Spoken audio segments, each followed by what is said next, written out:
హల్లెలూయా.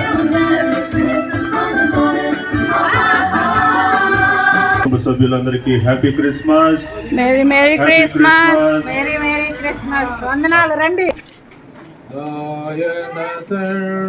చకుని గుర్తించిరి.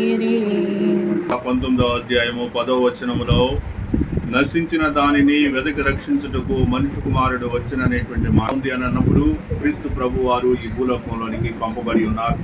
క్రీస్తు ప్రభు వారు మన కొరకు శరీరుడిగా ఈ భూలోకానికి వచ్చి ఉన్నారు.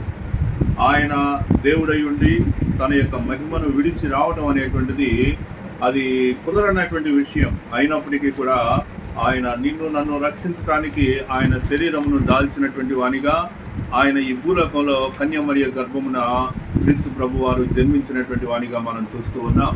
క్రీస్తు ప్రభు వారు ఎందుకు జన్మించారు అంటే నీ పాపము నుంచి నా పాపము నుంచి మనను విడిపించడానికి క్రీస్తు ప్రభు వారు ఈ భూలోకంలో జన్మించి ఉన్నారు. కాబట్టి ప్రియులరా, మరి సహోదరి రాణి యొక్క కొరకు ఆ రాణి యొక్క కుటుంబంలో మరి ఈ యొక్క క్రిస్మస్ కేరోల్ మేము చేస్తూ ఉన్నాగా సంఘంలో విశ్వాసిగా ఉంటూ ఉన్నారు. వారి యొక్క కుటుంబంలో జరిగేటువంటి విషయాలు, కుటుంబ పరిస్థితులు అన్నీ కూడా సంఘమునకు తెలిసినటువంటివిగా ఉంటూ ఉన్నాయి. మరి దేవుని యొక్క సన్నిధికి వచ్చేటువంటి క్రమంలో మరి ఆయన యొక్క క్రీస్తు ప్రభువుని సొంత రక్షకుడిగా అంగీకరించి ఉన్నారు.